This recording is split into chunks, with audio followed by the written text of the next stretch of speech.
Allez, on se réveille. On se bouge le cul, putain. Allez, bouge ta mère. Allez, on se bouge le cul, putain. Quelle entrée en matière. Bonjour, c'est Marcus Hibiscus. Et ouais, des réveils comme ça, c'est assez courant à l'armée. Et on est que semaine 1, jour 2, là. Hein. On n'a même pas encore reçu notre équipement de soldat et on nous traite déjà comme de la merde.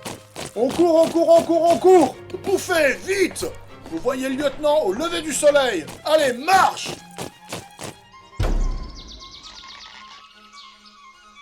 Aujourd'hui, c'est un grand jour. Vous allez toucher votre équipement et votre matériel militaire. On part à Colombier. Et ce soir, c'est meeting à 18h à moi, devant le général de la compagnie. Je ne laisserai passer aucune erreur de discipline. Le premier connard qui fait un pas de travers, il aura affaire à moi. Est-ce que c'est compris? Oui. Après ces brèves instructions, on a été entassés dans ces gros fourgons de l'armée pour faire 4 heures de route. Quel plaisir. Et je savais pas que c'était légal d'ailleurs, mais du coup on était assis dans le fourgon à 140 à l'heure, sans être attaché ou autre. C'est quand même pas tous les jours qu'on se fait déporter, pas vrai? Ça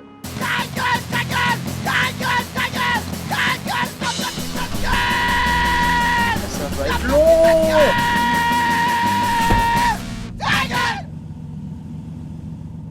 Allez, maintenant vous vous défroquez. On va vous mesurer la queue. Marche. Allez, on va mesurer ton crâne là. Bouge pas. Tu vas voir, même pas besoin de casque. Et là c'est open bar, on nous file absolument tout. Les divers costumes, les bottes, les sacs, les casques, la tenue de sortie aussi. Enfin voilà, tu quittes tes habits civils et tu mets l'uniforme. Là, le charisme c'est terminé. Allez, ça prend son sac et ça dégage. Préparez-vous à recevoir vos armes. Quand vous recevez votre arme, vous la plaquez contre votre torse et criez « Ceci est mon arme personnelle !» Vous devez l'arracher des mains de celui qui vous la donne. Vous devez prouver votre détermination. Vous obtenez le pouvoir d'ôter la vie avec ça. Ce n'est pas un jouet. Une fois que l'arme est prise, vous saluez le sergent-major et vous quittez la pièce. Soldats, garde à vous. Ceci est votre arme personnelle. Compris. Ceci est mon arme personnelle. Je pars. Ceci est votre arme personnelle. Compris, ceci est mon arme personnelle. Je pars. Compris, ceci est mon arme personnelle. Je pars. Voilà. Mais qu'est-ce qu'il fout, ce fils de pute? Hé, toi, recrue Hibiscus, c'est ça? Oui. T'es con ou tu le fais exprès? C'est arme contre le torse et main à la tempe en guise de salutation. Pas l'inverse. Quel débile! Bon voilà, t'as la mitraillette, le flingue, les vêtements. À savoir que les vêtements sont pas forcément neufs, hein. Ils ont été lavés bien sûr, mais ils ont déjà été portés par d'autres gens avant, d'où l'odeur bizarre. Et c'est donc dans ces belles tenues qu'on a rencontré le général et les autres hauts gradés de la caserne. Compagnie, garde à vous!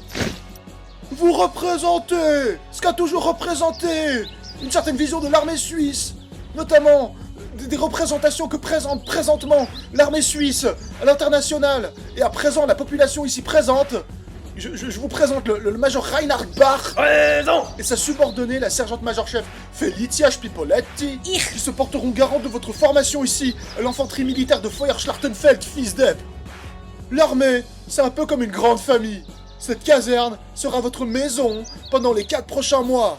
Et qui dit maison, dit règlement à respecter. Pas de drogue, pas de sexe dans les douches, surtout entre hommes, et surtout pas d'irrespect de la hiérarchie, sinon vous plongez au trou. Et pour les Suisses allemands, c'est la même chose. Allez, repos! Rejoignez vos chefs de section, marche! Et l'étape finale de notre journée, c'était l'inévitable contrôle matériel. Et le contrôle matériel, c'est une institution à l'armée. C'est presque hebdomadaire le truc. En gros, tous les objets qu'on t'a filés, vêtements inclus, tu dois prouver que tu les as pas perdus. Les instructeurs vont hurler le nom d'un objet, et toi tu dois le maintenir en l'air jusqu'à ce qu'il l'ait vu chez tout le monde. Et si tu l'as perdu, tu payes. Bref, et faire ça 5 minutes, c'est limite marrant, hein. Mais quand c'est 2 heures, c'est un supplice. Chez nous, notre record, c'était à peu près 3 heures. Enfin voilà, c'est extrêmement plaisant, bien sûr. Et c'est sur cette note que se finit cet épisode. Abonnez-vous pour pas manquer la suite.